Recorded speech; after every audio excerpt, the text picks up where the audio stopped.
Hey everybody, it's Justyn, and I figured today was going to be a great day to share with all some of my story, share with you guys some things that I've been through, share with you some lessons I've learned in my life, and hopefully help a few of you avoid some mistakes. And if I can do good enough, maybe even inspire a couple of you, give people some more hope. Give people hope. That's what I want this to do. That's what I want to do with this video. Regardless of what it looks like today, you can live a better life, and things do get better, and life is absolutely amazing, and it's worth living.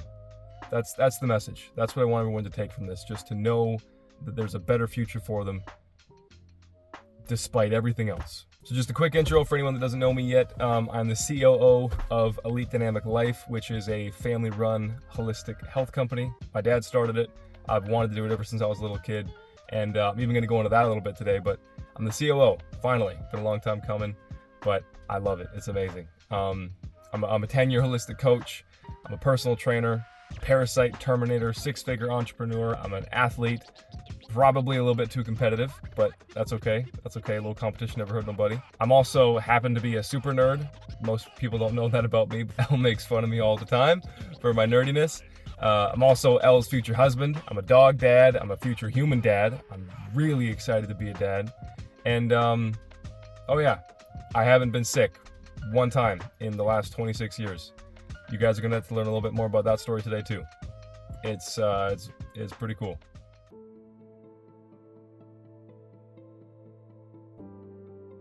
Okay, so how did this all start? Well, basically, I have wanted to help people get healthy ever since I was a little kid. Like, this is all that I've ever wanted to do for my career, and so it's a good thing that my dad is an expert in this field, because I had the privilege of getting to learn from him and study under him, you know, my whole life, and it's been a ride. I think I was about maybe 6 or 7 or so, and you know, it was a combination of a bunch of different things all together, but I think the biggest thing was just getting to see what my dad did, because he involved me a lot when I was a kid in his business, in the company, when he ran gyms, when he was working with clients, all these different things. He got to include me a lot in that. I mean, you know, being a single dad, he didn't really have much of a choice. So he just kind of brought me around to a lot of meetings that I did not want to be in at the time, but I'm very happy that he did, because it gave me a lot of skills. I learned a ton from that. It helped me to mature, and it really gave me, in my opinion, a very unique perspective on the world, especially for a little kid, you know, to have. I mean, what kind of 6, 7-year-old kid is thinking about becoming a health coach and helping people get healthy and detoxing and all these kinds of things? Like, it's weird. I'll be the first to admit it. It's weird, but it's true. You know, this is what I was meant for. Seeing my dad work with these people and seeing all the clients that would come in and out of the gym all the time, and all these training sessions he'd have with everybody, and working with their diets and all these kinds of things, and seeing people lose weight, seeing people become pain-free, seeing people get all these conditions and all these illnesses just gone from their lives, no symptoms no more, and just, I don't know, seeing the happiness on their faces, it just really, really impacted me. It really taught me a lot as a kid, and I decided from a very, very young age that that's what I wanted to do.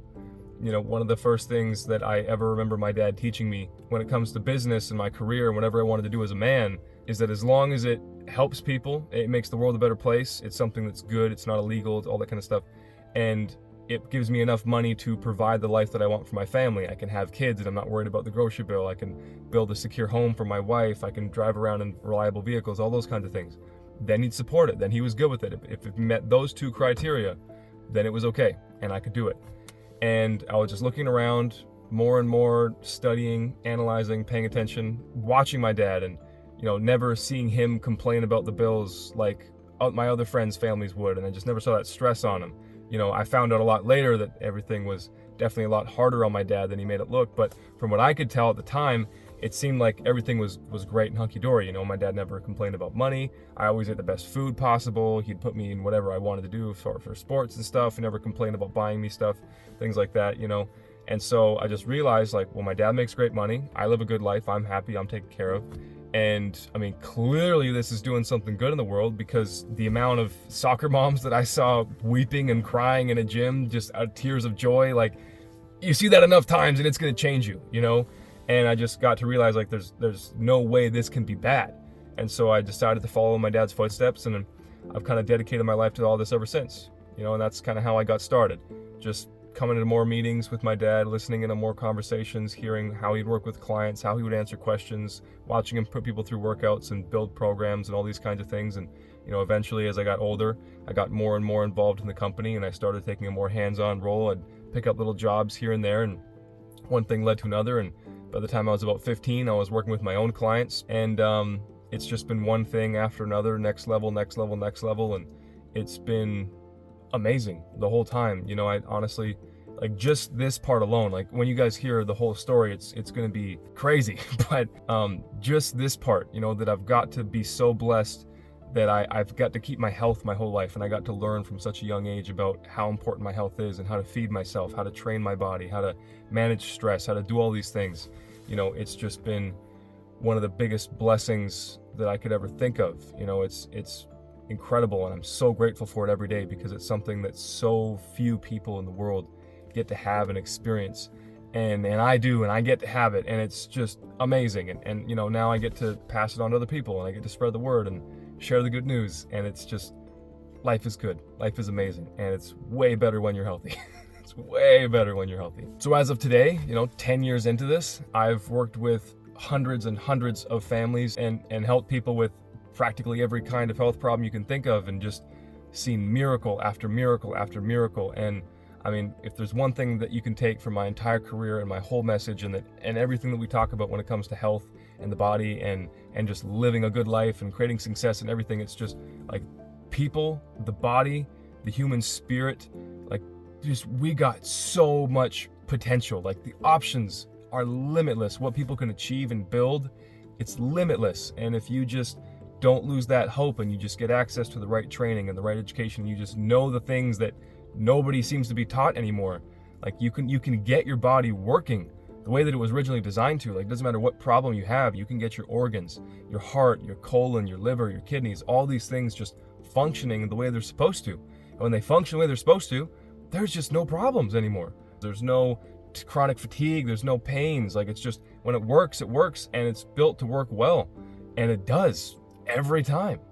I've seen people on their deathbeds come back and live 20 years longer than they were supposed to. I've seen people that have like 20 different kinds of diseases all at once, and they get sick literally 3-4 times a month, pretty much every year since they were a little kid, become healthy and then go years and years without being sick one time. Like, it's just the potential that people have for what health can really be and how good life can be. It's just so far beyond the normal that most people just don't even believe in that kind of thing anymore. But it's real, and I'm on a mission to prove it, and that's what we're doing. And every single time that I get to work with somebody new, it's just a brand new experience, because every person is different, every program is unique, every diet plan is different, every workout schedule is different, and it's just this new thing every time, and it's always exciting and new, and I get to learn every single person that I work with, and it's just awesome. It's awesome. And now something that's really cool is I'm getting into this new chapter in my life and with the business, but I'm not just working with people anymore and just teaching people directly how to become super healthy and to feel better than a rhino that just got a triple dose of adrenaline, that kind of just drive and energy and fire that comes from being this healthy. It's very unique, but I'm actually training people and teaching people how to teach people how to become super ridiculously healthy, and how to get their bodies to last longer than a V8 Cummins that's been freshly oiled. You know what I mean? It's an amazing thing, and getting to show people how to show other people how to do this. It's this whole new challenge. It's this whole new set of skills I have to learn. It's just this new chapter, and it's just so fun, and it's so exciting, and it's gonna, take the company and take all of our lives to a totally new level, because we're having more hands on deck, and we can go farther, we can go faster, we can reach more people, and it's just becoming this amazing thing.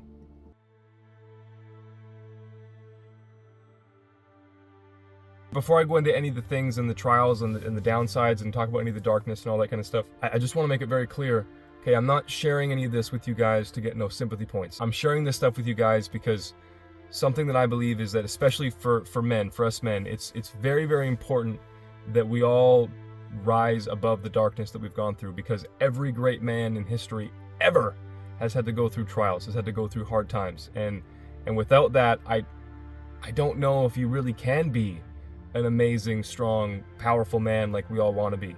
You have to go through tough times to become tough. Like it's just that simple. So, the main message of all these things that I want to share with you guys, and for myself, just looking back at all this stuff, it doesn't matter how bad any of this gets, and I don't know how deep I'm going to go into some of these things. There's probably going to be stuff that I leave out, but however far I end up going with all this and however much I end up telling you guys, I just want you to know that as bad as it sounds or that it seems or that it would be to go through those kinds of things, regardless of any of that and regardless of how bad life is for you or what you've been through or the trials you've had to go through, I can promise you that there is somebody out there that has had it 1,000 times worse than me. And the worst thing that I've ever gone through, the hardest time in my life, the worst day I could ever imagine, there's somebody that has been through worse than that. So looking back at all these tough times, all these hard times, all these trials, all these things that I've had to overcome and accomplish and everything, just to me, looking at it now, I just see it as an opportunity that I had to grow, to become stronger and better as a man, to develop my skill at being grateful, to learn things in life and to develop new experiences.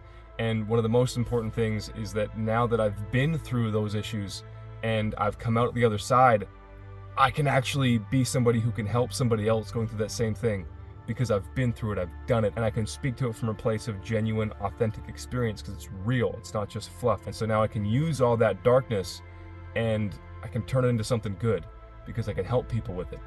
And so, like I said, I'm not sharing any of this stuff to get sympathy points from all of you guys. I'm not trying to get anyone to feel bad for me or be like, oh my God, look at this guy, he's such a badass. It's for you guys to see where I am now, to know where I came from, and apply any of those things that you can to your own life, and just realize that regardless, things can be better. So my problems, they start with my parents, like I think pretty much everybody.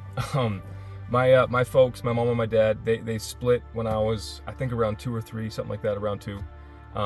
They were both incredibly messed up people, and 2 incredibly messed up people do not create a good living situation for a young child. So they decided to split because they were fighting all the time. There was lots of arguing and all that kind of stuff, and just their issues were just making each other's issues worse. It was just a real bad situation. So they decided to split and raise me independently. And my mom, she took that very, very, very hard. My mom, she had pretty much every kind of issue that you could think of that a woman could have these days. Every kind of abuse, every kind of trauma, all the nasty stuff. It was very, very bad. I'm not very close with my mom, but from what my dad's told me and from what I did know about her from when I was younger, it was horrific. Okay, so she took it very, very hard. And one of the times when she was taking it hard, she went out to a party. And the story that, as I know it, as I was told, she went to a party, she went out with some friends, and she got drunk, started drinking, and she ended up passing out at the party. And a local dealer, when she was asleep, he came up to her and he injected heroin right into her belly when she was asleep. So she woke up and she was just a full-blown addict right from right since that day. She couldn't control it. It wasn't her fault. Nobody, she didn't ask for it. She didn't want it. But bad people are going to do bad things, so she became an addict really quickly ever since then, and it just kind of went downhill and downhill and downhill. So I didn't really have a mom around for most of my life, ever since I was a little kid. And I'm going to explain that more in a little bit. But thankfully, throughout that time, my dad, he stuck around. He took care of me. He kept me going. And my mom really wanted to, but just obviously, being a drug addict, it's not a good situation for a kid. It does not promote good parenting habits and those kinds of things. So my dad was in court for most of my early life, up until I think I was about 6 or 7, just fighting with my mom and her family, trying to get custody to get me away from that situation. Because there was a time that I remember my dad told me where my mom, she had me for her week or her few days or whatever it was, because they had joint custody for a while. And my dad couldn't get a hold of her, lost contact. She didn't bring me back when she was supposed to, and ended up calling the police, and they got involved, and they ended up finding me at an apartment that she was at. And they said that the living situation was just so bad. It was so gross. There was just like food everywhere, clothes everywhere. It just looks like the worst kind of drug house you could think of, And came out of it, and my dad said that a few of the police officers that handed me to him, like, they were crying because they saw me as a little baby in that situation, So just imagine how bad it must have been. I don't remember any of it, but that's what they told me. And so because of all that, my dad eventually got full custody, and so he raised me my whole life as a single dad, And I'm so grateful for my dad and for that. I'm grateful for my mom too, and I'll go over that more in a second. But I'm very, very grateful that I at least had one full-time parent. There's a lot of people that don't have a mom, a lot of people that don't have a dad, a lot of people that don't have either parents because maybe they passed away in some kind of tragedy, or they got both parents, but they're just freaking borderline evil people and all that kind of stuff. So it's terrible that I didn't have a mom. It affected me most of my life in a really, really bad way. But I'm so grateful that I had my dad, and he's been awesome. But even with that, as tough as it is only having one parent, my dad, like I said, he had numerous issues. Okay, he was a certified, licensed raging jerk. Pretty much most of my life. I don't have any nicer way to put it. And I'm not trying to speak ill of my dad, just trying to give you guys context into what it was like. And none of it was really his fault either.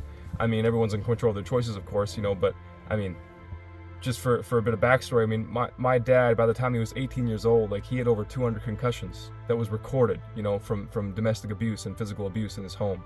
Because my grandfather, he had massive issues, because his parents went to war, and his dad had huge issues and all those kinds of things, and just generation after generation after generation of just broken men, broken people, and so my dad came out of his home when he was 18.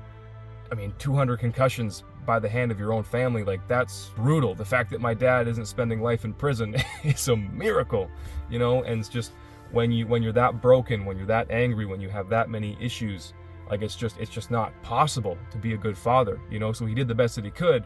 But despite all the good that my mom and my dad could do for me, they were broken people. So just naturally, I was a broken person too. Like, I had so many issues, it was ridiculous. I had insecurity to the point, like, I can literally only describe it as like strangling. It was just strangling the life out of me how insecure I was in every area, everything. The way that in my mind, in my attitude, my about my body, about my laugh, about my teeth, anything you could think of. Like, I was just one of the most insecure people you could think of, and so because of that, it affected a lot of areas of my life, and it just, one thing led to another, and it just got worse and worse and worse. I was probably a good 20-30 pounds underweight most of my life. And how does that make sense? My dad runs a gym, he's a personal trainer, I'm one of the fittest and healthiest kids I've ever met, but I'm 20-30 pounds underweight. Just to show you how messed up I was, how messed up my thinking was, and how glaring my insecurities were. I had abandonment issues and so many issues with self-worth and self-love because my mom wasn't around, and because my dad was not nice, okay, and because of all these other things, and my dad and I, he was around, but we didn't really have anything close to a good relationship most of my life. And there was a time where I spent a year in foster care, and that was a whole nother gong show and a whole nother set of issues, just because we couldn't figure out how to make it work. And then on top of not having a mom around, my dad, he had issues with women and things like that. So there would be lots of new girls coming around all the time, and I'm growing up, and like it's a new chick every month, every couple months, something like that. And I'm like, well, are you gonna be my mom? Are you gonna be my mom? Like, who's gonna be my mom? Like, what's going on? And then any time that you think something might change or something get different, it's just, never mind, that didn't work out. They had a fight, they broke up, somebody new, that kind of stuff. And so just a lot of messing with my mind as a young kid, and just not really having anything stable or consistent. That was a big thing. And then I got a little bit older. There was even some time where it got really bad, and my dad trusted some people that, he definitely shouldn't. There was some people that he got involved with in business and things like that, and just one thing led to another, and they pretty much stole everything that we had at the end of the day, and we actually ended up being homeless for a couple years. It got real bad. There was some times where we got really, really hungry, and we were just staying out on couches for a while for the first little bit, just to have a nice warm place to sleep and things like that, because we didn't have anywhere else to go. And my dad was just trying to work as much as he could and get us back on our feet, but everything was just kind of falling through, and all that stuff got so bad that we ended up staying in a couple of shelters for a while, homeless shelters, some ones that we could find that would allow a kid and an adult to be in there, because there's lots of shelters. If you're a woman, if you're a mom with a child, there's tons of places that'll take you, but there's not a lot of people that'll take you if you're a man with a kid. There's lots of people that'll take children, lots of places that'll take women and children, but to have a man and a kid together, that doesn't really happen very often, because it's either an adult shelter where you just only the adults go and you stay there if you live on the street and you're homeless and things like that. They don't allow kids in, or it's a childhood shelter and they don't allow adults in. So to find one that was both, it was tough, but we ended up having a couple of really nice people that would allow us to stay there for a while and give my dad some time to get himself back on his feet and eventually get us an apartment and, one by one start to rebuild this career that he had and that got pretty much stolen and robbed from him. And in the mix of all that, like, there was even a time when we were still on the streets where, like, we had to stay up for 3 nights and 3 days in a Tim Hortons, in a 24-hour coffee shop up in Canada, because we had nowhere else to go, and it was the middle of winter, it was freezing, and so we couldn't sleep outside, and just, my dad and I just sitting there 3 days, 3 nights, just hoping and praying and trying to figure some way out of this terrible situation. And I mean, honestly, just despite all that, one of my biggest issues and the biggest challenges and fights that I've had to go through in my life is a crippling porn addiction that I had for most of my young adult life, and even when I was a kid. It all started when I was honestly about 6 or 7, around the last year that I was ever with my mom consistently. And one of her boyfriends at the time, he showed me what porn was, and he got me hooked on it, and it just one thing led to another, and it just became this just darkness that I just could not get rid of. It affected my mind, it affected the way that I saw people, it affected the way that I treated people and that I saw women, it affected what I thought love was, it affected what I thought a healthy relationship was supposed to be, and it was just what porn does to any mind, but especially a young developing mind. I mean, when you're that young and that impressionable, it really, really, really screws with you. Like, I just don't know any other way to say it. It messes up every part of you. It messes up the way that you think. It messes up your brain chemistry, the way that your body works. It messes up your development and your maturity. It's traumatizing. I don't have any other way to put it. It's traumatizing. And when it happens from such a young age and it continues on for how long it did, like I said, most of my life, it really, really affected me, and just it slowly but surely deteriorated at my sense of self, at who I thought that I was, or what I could be, and my confidence in myself. And like I said, I already had all these issues, so just one thing after another, just every time trying to quit, failing, trying to quit, failing, trying to quit, failing, over and over and over again.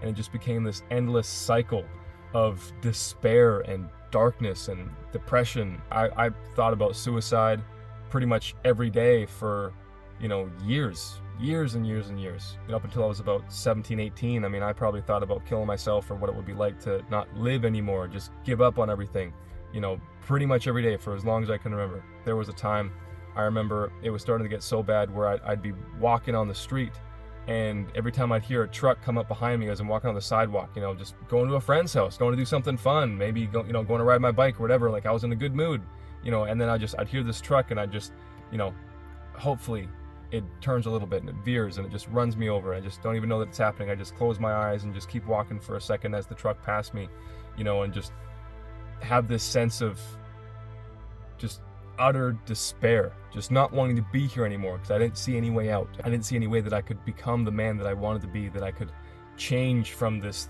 thing that I was, that I hated because of all my issues and my choices and the way that I thought about things. And it was just, hell. It was hell. And this is a much longer story to really make any of this make sense, but I actually only have most of an 8th grade education.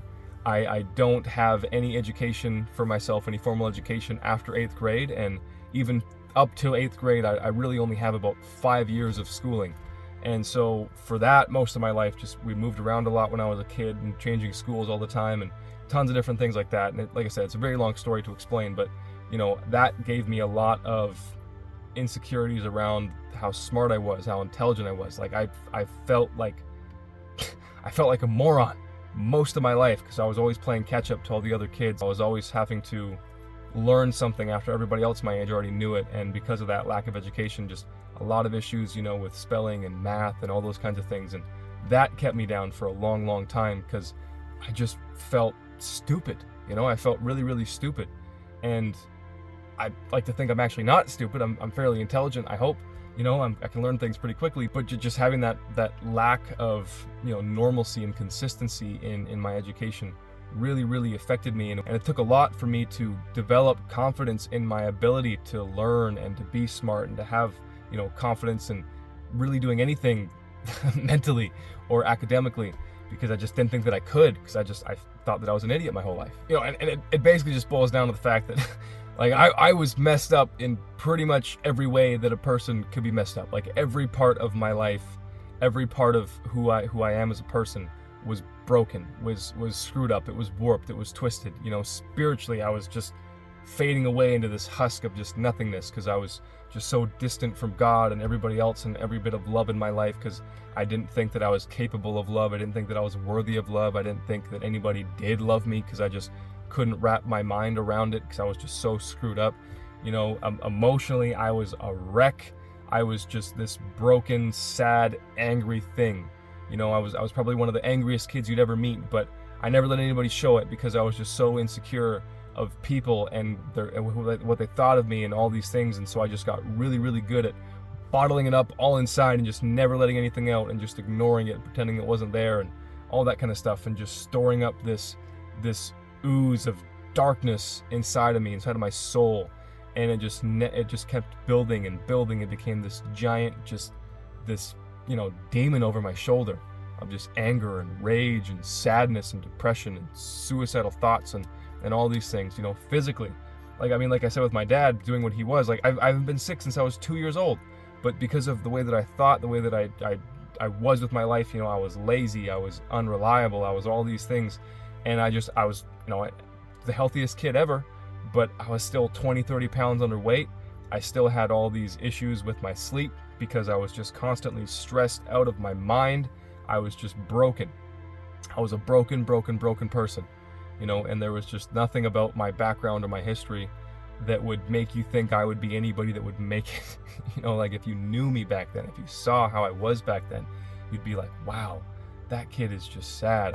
I'm sorry for that child. That person is broken. All these things. That's the only way I can describe it, just to kind of give you guys, some words to let you know what it was really like, and just try to convey what it felt like back then. Socially, I didn't really have any friends, because we were moving around all the time, and I was just so insecure. I would never let anybody in. I never let anybody close. So whenever I found anyone that I could make laugh, or I could and get to enjoy spending time with me or anything like that, because when you move around a ton, you develop people skills, and when you sit in on enough meetings with a bunch of adults and different kinds of personality types, like my dad had me doing as I was a kid, you get really good at getting people to like you. But none of it was ever real, because I was never allowing myself to have a real, genuine relationship built on trust with anybody, because I didn't trust anybody, and I didn't think anybody should trust me, because I didn't trust myself, and I didn't think that I was trustworthy or worthy of anything like that to begin with. So I just never really let myself develop any real, actual relationships with other people. And financially, it was either really, really good or really, really bad. And so it was just constantly this fluctuation, kind of like what I was talking about before. I thought everything was good, but there was a lot that I didn't realize just because I was so young, and with my dad and just with his business and all these things, it was ups and downs always, and it was good and it was bad, and it was good and it was bad, and it was never really any consistency to it. And then the whole homeless thing, like that, just turned that up to 11. So I was insecure about money for most of my life, and thinking that I was never going to have any, and all that kind of stuff.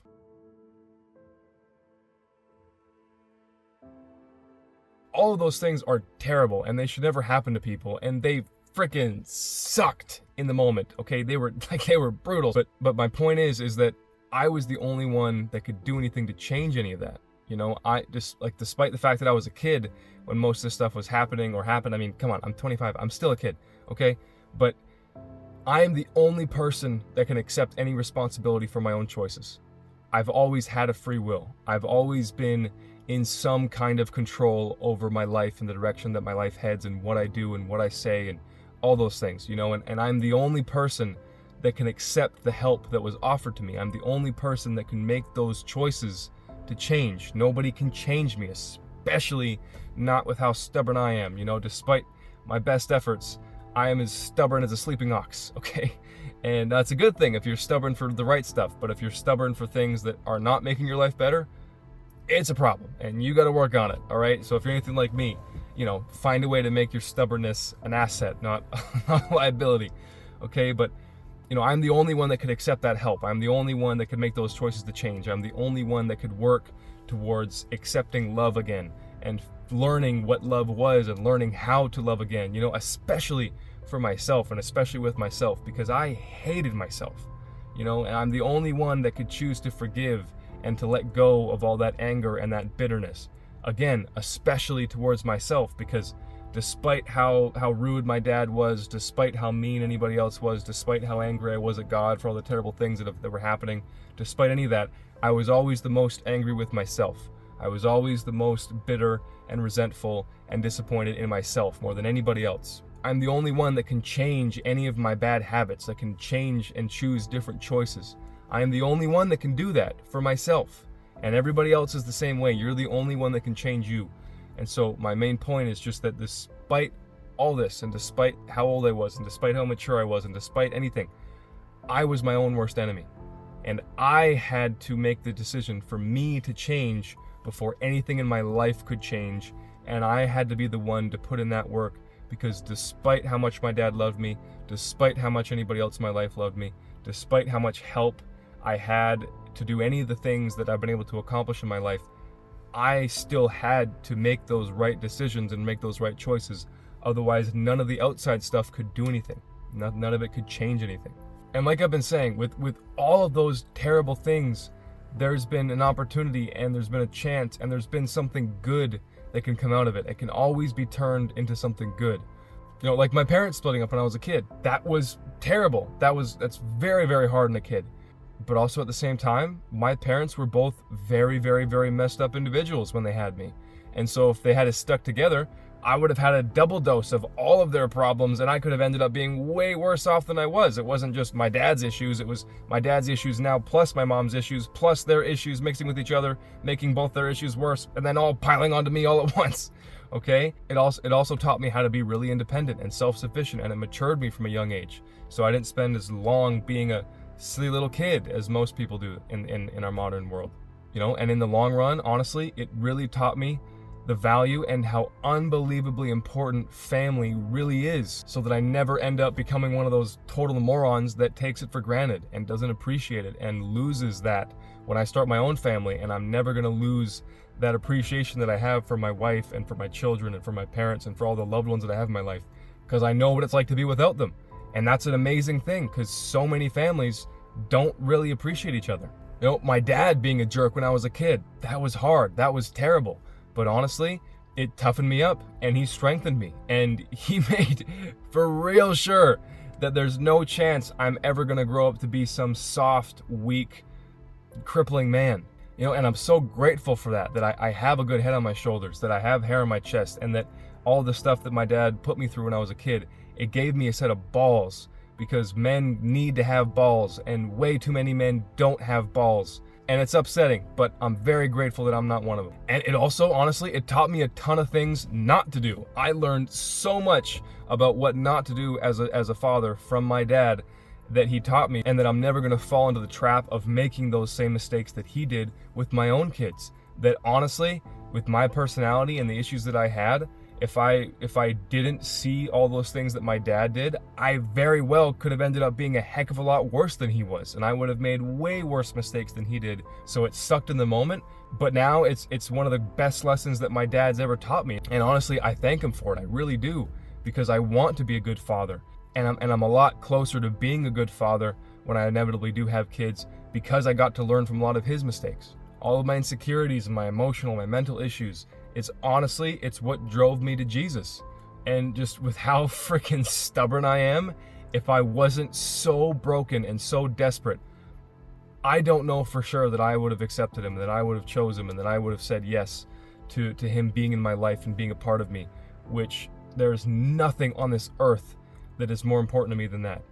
And I don't know if I would have, if I wasn't so desperate for love, if I wasn't so desperate for that relationship. And so that was terrible in the moment, but now it's one of the greatest things in my life. And all those insecurities, all those issues, they also gave me something to fight against. They gave me something to rise above and to strive and to challenge myself with.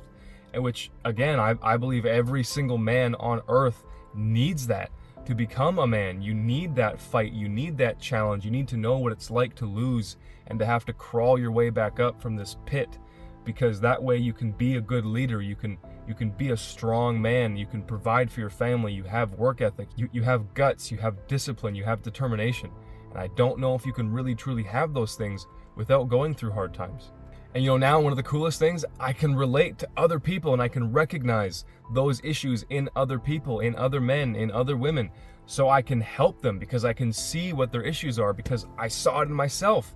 And I can speak to a place of real, genuine authority because I have actual answers to those problems. I can actually help those people fix those things because I did it for myself. I was in it. I know what it's like. I can relate to them on such a deep level, and I can communicate those answers in a way that they'll understand it because I know what it's like to be them, or at least what it's like to be going through that problem. And I'm a better coach and I'm a better leader because of it, because it gave me a real empathy for people, because I learned from a young age what it's like to suffer, and the suffering didn't break me. It molded me into a compassionate man, and I can use that compassion, I can use that empathy to help people and make the world a better place, and that's a beautiful, beautiful thing. Being homeless, that sucked. Like, it was tough, but it gave me this different perspective on life, and it broke me out of this bubble, of this boo-hoo, woe is me bubble, and where I thought my life was the worst thing that could ever happen to anybody. And it gave me this perspective on suffering and what people actually go through in the real world. And it gave me a very, very deep and compassionate heart for people that are in that situation, that have been homeless, or that are homeless right now. And it gave me a genuine gratitude for the good things that I did have in my life, which I did not have at all before. Because honestly, as bad as my life was, as horrible as any of the things that I've gone through have been, my life, every bit of it, was an absolute, like, it was a dream. It was an answer to prayer. It was a dream come true for some of those people that we met in those shelters and on those streets, and getting to hear their stories and having conversations with them, and getting to realize that they're not just this, second class person that just made a bunch of bad choices and chose all these terrible things. There's people that have gone through stuff that I couldn't even imagine at the time. And I get to have that perspective now, and it's something that I'm very, very grateful for. And the porn addiction, that was something that was brutal, but now I get to use it as this tool and this opportunity to help other people who are struggling with that same thing, because that's what I like doing. I like helping people, but honestly, I don't think that anybody would have listened to me about any of this stuff if I didn't actually go through it. Like, if I was just some guy that had never struggled with porn and I'm trying to tell another dude how to beat it, and like, oh, it's not that bad, bro, like all that stuff, like nobody would listen to me, nobody would care what I have to say because I hadn't suffered like they had. But now, because I can use it, and it's real when I help people through it because I know what it's like. And honestly, one of the coolest things, it brought me and Elle so much closer together, because her love and her support for me was honestly one of the biggest things in my life that helped me actually beat that thing, like just crush it into the ground and have it be a part of my past. And without that, I don't know if I could have. Without her in my life, I don't know if I could have. I don't think that I could have by myself. And because of that, we have this bond that's very, very unique, because she got to be a pivotal thing in my life to help me become the man that I am today. And that bond is going to last through the 100 years that we have together through our marriage. And it's amazing. And so I'm so grateful for that woman. All I can say is just thank you, baby, because you are an amazing, amazing woman. So far out of my league, it's not even funny. Missing over half of my standard education, that was really hard. But you know what? It taught me how to teach myself. It taught me how to learn. It taught me to be quick on my feet and be adaptable.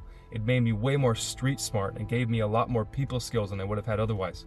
And not spending all that time in the modern school system these days, honestly, it saved me from a lot of the temptations and a lot of the mistakes that most kids my age have to fight against these days because of where things are at in society. And it also gave me this amazing gift that I can prove to my kids what kind of stuff that you can accomplish, even if you're the underdog, even if you have a massive disadvantage like I did with my education, even if you feel like a total idiot and you feel super stupid your whole life, you can still be great. You can still make something of your life. The main reason why I'm sharing this with you guys and sharing this with the world is just to prove to people and to prove to the world that despite all my problems, despite all my disadvantages, despite everything that could have made me into this broken, sad, useless man, that you can win, that you can beat it, that you can live a good life despite all that stuff, and that if I can go from literally practically being nothing to being the COO of a company that has done so much good in this world, and I've got to be a part of all these amazing stories, working with all of our clients and where we're going and what we're going to accomplish and the impact that we're going to have, and me, some guy, being qualified to be a part of that. It's an amazing thing, and it inspires me all the time. And I just want to prove that that is possible for people, because if I had somebody that could say all these things to me when I was going through it, it would have been incredibly special to me. It would have made a big difference. It would have been a massive change. And I can hopefully help somebody else claw their way into a life that they want and beat all these things that I've had to beat. And really just prove that you can always turn something terrible, something horrible, something dark, into something beautiful, something that is good in this world. And that's what I'm trying to do with my life. So fast forward to today, and life is good. Like, life is really good.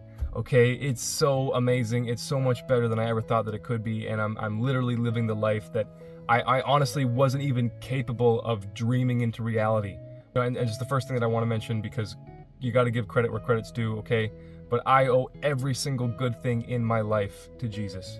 I would not have been able to do any of the things that I've done. I would not have beaten any of the things that I've beaten. I would not overcome any of my issues or any of these things. And I would have not I would still be this man that I told you that I used to be to this day and for the rest of my life if Jesus didn't come in. I mean, he saved my soul. He saved my life. He changed my mind. He changed my body. He changed everything about me and made me into the man that I am and the man that I'm becoming. I owe it all to him, because it would not be possible. And he did all that because he loves me, and I needed that love. And I can promise you that he wants to do all of that and so much more for you too, because he loves you more than you will probably ever be able to understand. And I will bet everything in my life on that fact. And everything with my family is amazing now. I have the love of my life that I'm engaged to and I'm going to be married to soon, and I'm so excited about it.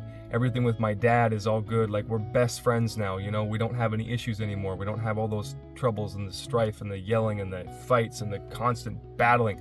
It's just good now. I'm surrounded by people that love me, people that want to see me win, people that want to see me successful, people that support me and care about me and genuinely make my life better. It's overwhelming. And there's times where I just, I'll break down into tears of just joy and gratitude and happiness, because I'm just so shocked by how much love I have in my life compared to what I ever thought that I could have before. It's so much better than I ever thought that it could be. I live a lifestyle that honestly most people literally dream of. I'm the healthiest person that I know in the world. Like, I haven't been sick for over 2 decades. I don't take any pills. I don't take any medications. I don't have any pains or aches in my body.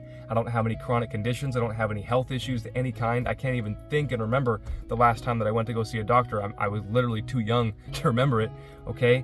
I'm fit. I'm strong. I have so much energy. And I literally have zero stress of any sickness, any illness, any health problem affecting me or my family in the future. I'm at the point now, and this is going to sound crazy, but I literally don't believe that there is a disease or a virus or any health issue that could even touch and come close to beating my immune system and overcoming the level of health that I've achieved for my body. Like, this is something that I plan on maintaining for a long time. Like, I'm going to live till I'm 100 years old. You just watch. And I'm not worried about anybody in my family getting sick or having any issues either. Not my 70 plus, year old grandparents, not my 56-year-old dad, not my 23-year-old fiance, like nobody, because what we know works and it's repeatable and duplicatable, and we're all healthy because it's important to us and it's important to the people that we love and the people that we care about. And so I don't have that stress and that burden over my head, and it's awesome. I'm only 25 years old and I'm a 6-figure entrepreneur, and I get to help run what will be one of the biggest health companies the world has ever seen. I love what I do. Like, I wake up every morning excited to work, like I only really take Sundays off as like a dedicated day off in my schedule. And I mean, there's a lot of Sundays where honestly, I don't even want to stop working. Like, I'm still wanting to work and I'm still wanting to do it, not because I have to or because we need the money, just because I genuinely enjoy it and I love it. I mean, like, who gets to say that they have a career that they love that much, let alone somebody who's 25 years old? I feel like one of the most blessed people in the world. And for the longest time, for most of my life, I felt like I was cursed. You know, it's just all these things. I have love for myself now. I'm truly confident in myself now. I'm genuinely happy, and I'm strong physically and mentally and emotionally. And before, I was just weak and broken. You know, I don't take nothing from nobody anymore, like not except for my God, my wife, and my parents. You know, other than that, like I'm set. You know, and that was not a level that I ever believed that I could get to. I've dedicated my life, I've dedicated myself to a mission, dedicating every ounce and every bit of my being to becoming the greatest man that I possibly can be. You know, one of absolute, uncompromising righteousness and unrelenting, just pure determination, just a sheer force of nature. You know, and it's actually something that's becoming real, and I get to prove that and show that to the world, that this kind of thing can happen, and this kind of a life is achievable, it's attainable, it's real, and regular people can actually get to it. You know, and it's all possible when you dedicate yourself to a loving God, and you dedicate yourself to your family, and you dedicate your life to becoming successful and becoming as healthy as you possibly can be, and becoming fit and strong and mentally well, and you give yourself a mission and a purpose in life. And this is what we do. This is what we teach people how to do. And we're going to teach it to millions and millions and millions of people. And everyone's going to do it together. And it's going to be a beautiful, beautiful thing. And lastly, if you're still here, I just want to say thank you. Like from the bottom of my heart, thank you very much. The fact that people would want to take all this time and hear my story, it's very humbling. And I'm very grateful for it. I thank you so much for your time. And I hope that this was helpful to you. I hope this was inspiring to you. Hopefully you learned a bit more about me now. Maybe I answered a few of your guys' questions and things just make a bit more sense. But I mean, ultimately, like I've been saying from the beginning, my main goal with this video, my main point is I just want people to know you can live a good life regardless of what cards you've been dealt, regardless of how bad things are. It could be so much worse, and so you have to be grateful for what you do have, and just never stop fighting, because as long as you don't give up hope and as long as you don't quit, you will win. It's that simple. You will win. Okay, so thank you so much for your time. Thank you for watching. I hope that you're having an amazing day, amazing night, whenever you're getting to catch this. Have an amazing, amazing, amazing life. I wish you all the best. And if you did get something good from this, share it with somebody else that you think that it could help. Share this with people. Help me get this message of hope and positivity out there. And if you want to learn more about how I've become the man that I am today, going from that broken little boy to an accomplished, successful man, then it's just following all the stuff that we teach you guys already. All the stuff about health, all the stuff about creating success, all the stuff about getting your mind right. So just watch more videos, listen to more stuff, read more articles, join Warrior Nation, just get involved in what we're doing, because the things that I've been able to do for my life, it's what we teach people, and it's the stuff that works. And so if you want what I have, then I'm trying to show you how to get it, and you can get it real easy, because it's all there. All right, so thank you so much again. Have an amazing day, and God bless you and your family. Thank you.